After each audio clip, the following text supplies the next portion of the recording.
Hello everyone, this is Haojing and I'm gonna introduce my time series project in this video. My project is focusing on the weather in DC in US, and in recent years the US has experienced a change in its weather pattern that has been very attributed to the climate change. So it will result in rising temperature. The average temperature across the U.S. increased, leading to more frequent and intense heat waves in some regions, and also it will result in the increased precipitations. Many parts of the country have seen an increase in precipitations, leading to the more frequent and severe flood. So overall, this change in the weather pattern are having a significant impact on the community, ecosystems, and the economy. So addressing climate change will require a coordinated effort by the government and the individuals to reduce the greenhouse gas emissions and the transition to a more sustainable futures. So here's my 10 questions. So most of them are focusing on what the temperature and the climate change from 2010 to 2020 in U.S. mainly focusing on Washington D.C. And so what I did first is to clean the data. So let's move to the data source first. I collected the data collection and the cleaning part. I found the historical weather data for DC collected from NOAA, which is the National Oceanic and Atmospheric Administrations, and clean to remove the missing value and the outlier, and also filter the time period from 2010 to 2020. And let's move to the data visualizations. So here the data is visualized using the line plot and other visualizations like the Tableau line plot. So it's identify the trends and the patterns in the temperature data over time. And then move to the EDA. So here I use the maximum temperature to make that first my time series model. And here we use the visualization to do some of this plot and for the lag plot. And then we and we decided is it the multiplicative or the additive model. And then after that we did the ACF and PACF plot for my time series model, and also do the test.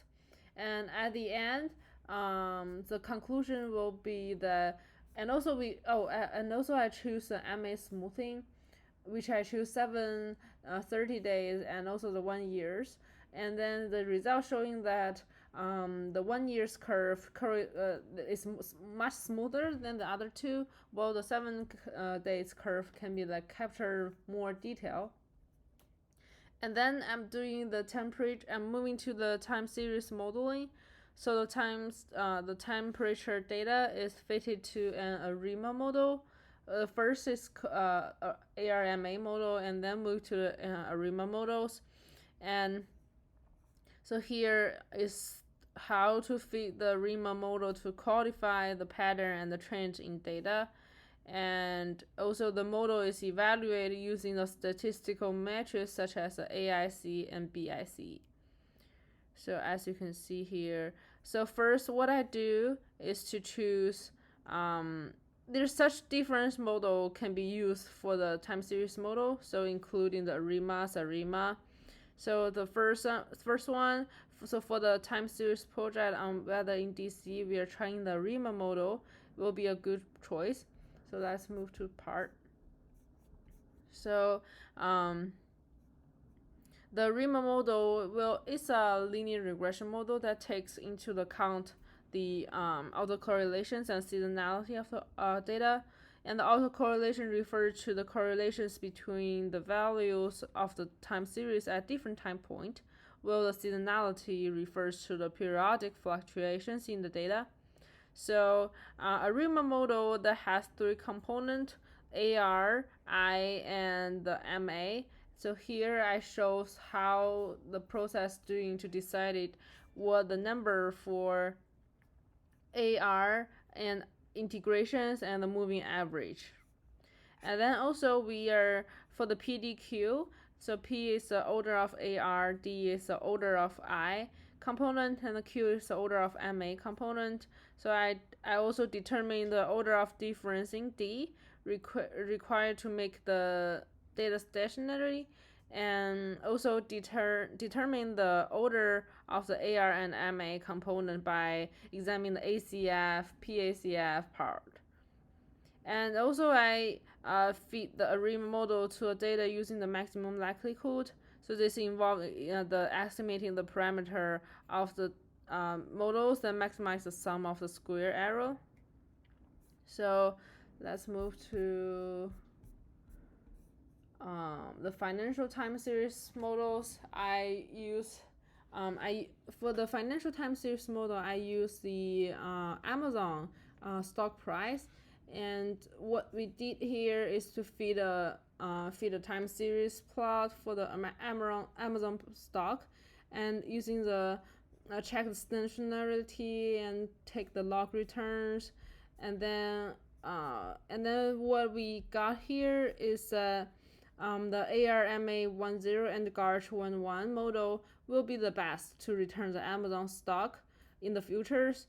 And also we did the test of the p-value is greater than 0.05, meaning that there's no correlations left in the residual. So we can see that the ARMA 10 and the GARCH 11 will be the great model to interpret the Amazon stock price and also give the predictions well. And then let's move to the deep learning. So deep learning part, I also use the Amazon stock price. So what we did here is to using the 3 models and compare what they got. So first one is RNN, second one is LSTM, and also the GRU. And at the end, we found that the GRU and the LSTM have the best accuracy and the strongest predict power due to their lower RMSE. And also here I compare the ANN and the ARIMA models. And then what we got here is the ARIMA model is very bad. So when it's compared to RNN and LSTM and the GRU. And so I didn't finish my conclusion part, but I can just talk about the conclusion here.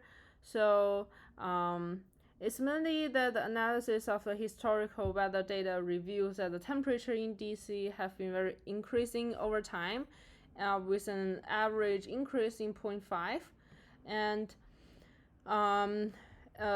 the ARIMA model is able to accurately predict the future temperature trends in DC with a very high degree of accuracy, allowing for the better planning and the decision making in response to the changing weather pattern. So overall, this time series project demonstrates the value of using the statistical modeling technique to analyze the historical weather data and to make deep predictions about the future trends. So by gaining insight into the weather pattern in DC, so the decision makers can better plan for responding for the changing weather condition in the future. Thank you so much.